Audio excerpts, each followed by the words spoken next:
কবি কার্তিক ঘোষের লেখা তুমিও বলবে। ভালো মেয়ে ঠিক কাকে বলে জানো? ভালো ছেলে মানে কি? তুমিও বলবে।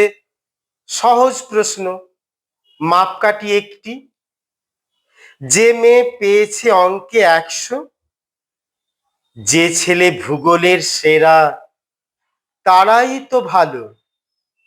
সবাই বলছে হীরের টুকরো এরা।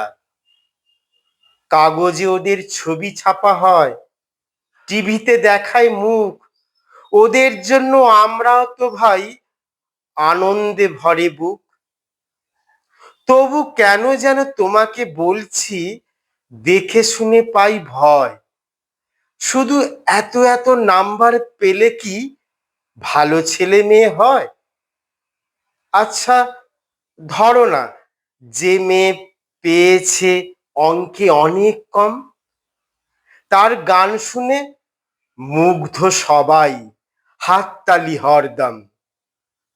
ওই যে ছেলেটা পাস করে গেছে একেবারেও টেনে টুনে, বলতে কি ভাই আমরা অবাক ওর আবৃত্তি শুনে।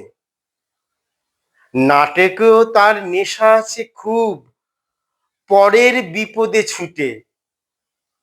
পাড়ার তিন্নি বাংলায় নাকি 30 পেয়েছে মোটে, কিন্তু মেয়েটা খেলাধুলাতে 10খানা গায়ে নামি। সত্যি বলো তো, তুমিও বলবে ওরা নয় কেউ দামি? চাই যে অনেক ইঞ্জিনিয়ার, চাই আরো ডাক্তার, পাশাপাশি চাই শিল্পী, খেলুড়ে, স্নেহময়ী সিস্টার। কম নম্বর পাওয়া ছেলেটাই কারিগর বলি আজ। দেশটা গড়তে তার হাতে দেখো কত দরকারি কাজ। পরের দুঃখে কাতর যে মেয়ে মুখটি করেছে কালো, কম নম্বরে পেয়েছে বলে কি বলবে না ওকে ভালো? অভাবের টানে কলেজে পড়েনি, ছোট দরমার বাড়ি, তবুও ছেলেটা বাবা মাকে দেখে, ভাড়াতে চালায় গাড়ি। তাই বলছি কি, শুধু নম্বরে হয় নাকি মাপকাঠি?